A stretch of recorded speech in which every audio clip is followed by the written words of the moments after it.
Can you see? Mm-hmm. Okay. So basically what we do is we dip it in oil and then flatten it. Make sure it has plenty of oil on it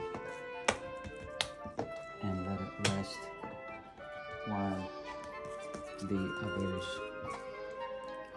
are baking.